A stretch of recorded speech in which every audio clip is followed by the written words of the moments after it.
Stuart Gibb from Urban Growth. Marla, I noticed that most of your examples that you used were urban growth or landcom projects. As the government agency responsible for that development, we are now moving out of that space in some regard. So how do you, I guess, why were there no examples of the private development in there, or less?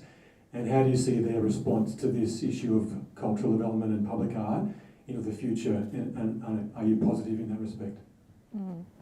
I think I used examples of projects that I'd been involved in that part of the presentation, and I have worked on a lot of urban growth projects. But when you think of, say, Ropes Crossing, I mean, Ropes Crossing has significant public art. I mean, New Leaf Bonnie-Rig. I mean, it's not, well, I know that now that Beckton's gone into receivership, I think urban growth has that as well. But I think it's becoming more common. And I think that councils like Parramatta Council mandate public art as part of new development, and so there's a diversity of public art in all kinds of different contexts, in smaller architectural contexts as well as in larger contexts. And I think you also can't underestimate the track record that the big Western Sydney councils like Liverpool and Fairfield have had with ensuring that art is part of new environments. I thought that the GFC would result in public art, or in art interaction going really declining, but it hasn't.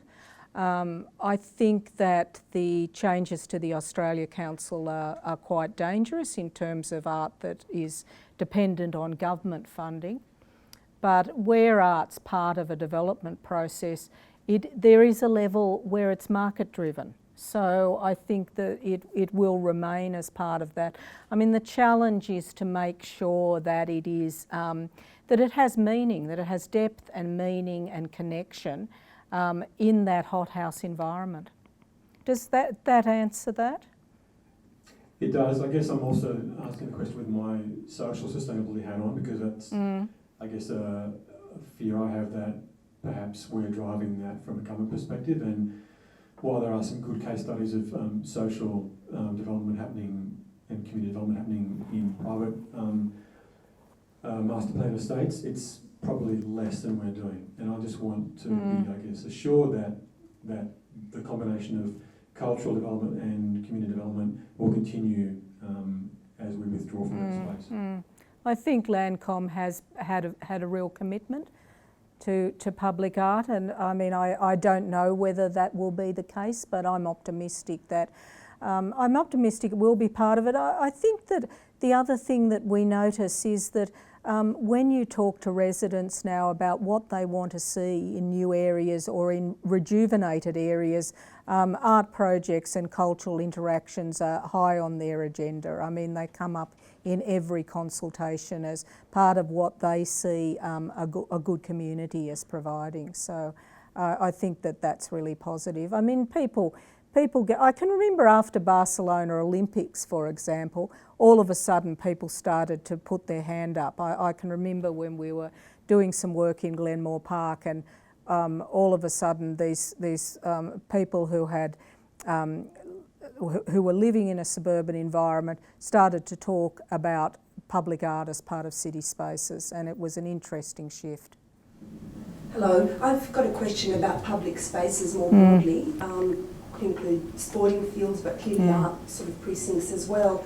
I think your presentation really highlighted the fact that a lot of those locations you mentioned were in fact public housing estates, and you've sort of debunked that notion of, build the spaces and people will come, because many of those designed communities had really large public spaces that ended up decades later being unkept, unused, hotspots for crime. People were fearful to go through them, and in fact they went around them often, so they weren't really usable public spaces. Many decades later, I wonder if you could comment on what we know today about what is the right intervention so public spaces are usable and vibrant, and at what point in the development process should that happen, particularly for disadvantaged areas? I mean, I worked in Mount Druitt for 10 years. I was artist in community in Mount Druitt for 10 years in the 80s. And so I certainly experienced firsthand the Radburn schemes and how they worked for people. And yes, there was a lot of open space, but it was completely undifferentiated. And so it was typically territorialised by more powerful groups. It was dangerous. There was no sense of destination. There weren't the kind of facilities within it that enabled people to enjoy it well. There was a poor, I mean, I'm not telling you anything with this, there was a poor demarcation of public and private space. And if you look at environments like, for example, the Ponds Parklands, it's carefully designed to create activity nodes, natural environments.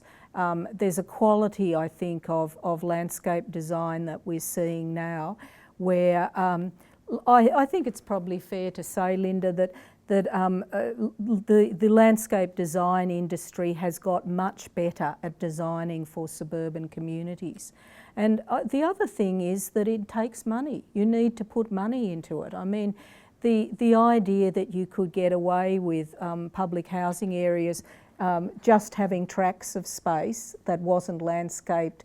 I mean, you saw the image of the women pushing the strollers across the playing field. I mean, these weren't the sort of strollers we all have nowadays with four-wheel drive wheels. I mean, it was very difficult to be in those spaces, and I think that when I see things like, you know, fabulous cycle paths, like the cycle paths along the creek lines in Fairfield, for example, very heavily used. You know, it's a destination, there's a clear intent to that space, or the level of input that goes into a play environment that isn't just about play equipment, but is about a challenging, healthy environment with multiple opportunities. But it's expensive to provide that. And I mean, I think the point about, you know, developers, that cashed up scenario is where money can come from.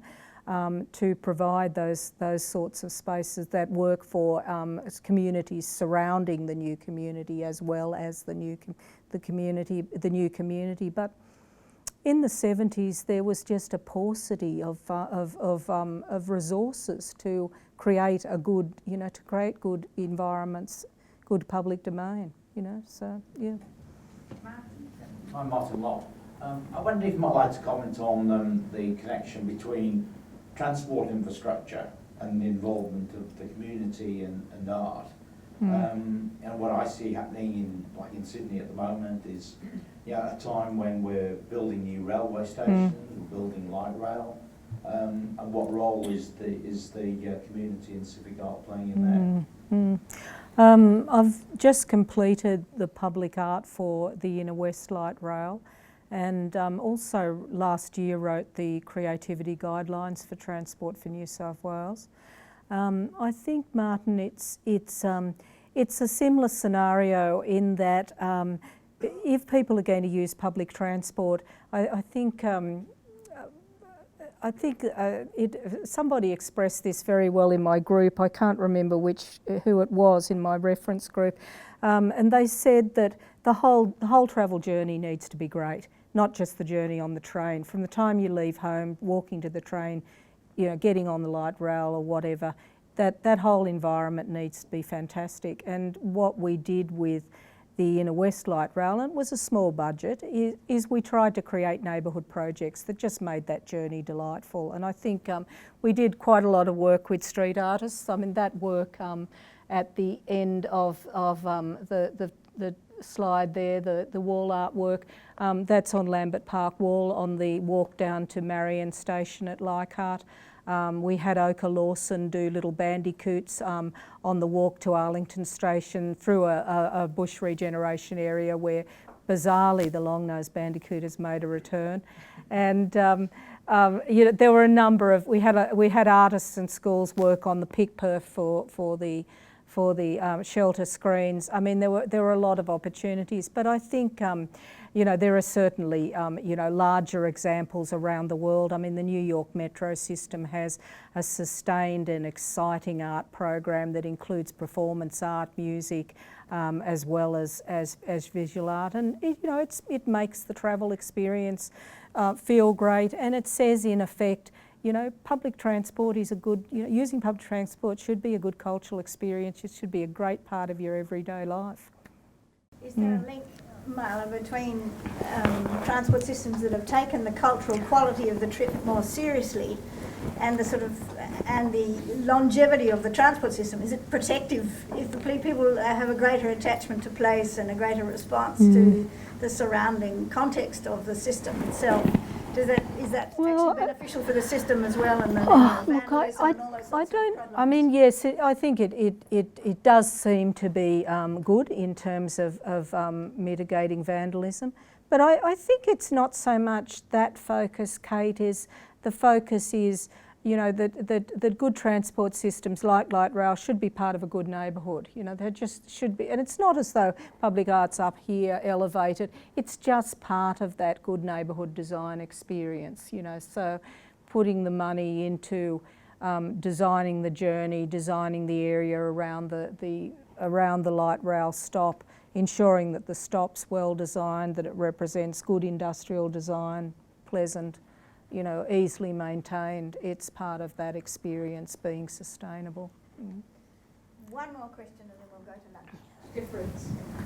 Why would we spend all this time and effort into public art programs trying to make journeys to work and to school delightful, which, you know, I agree with, but I wonder if Nazar could comment. Well, I'm not really sure that I strongly suggested that the built environment does not matter at all. To the contrary, I think I suggested that it is still one of the principal arenas by which local communities can, in fact, engage in and do some work that, in a sense, possibly even challenge the dominant political narrative that may exist within a nation or within a particular city.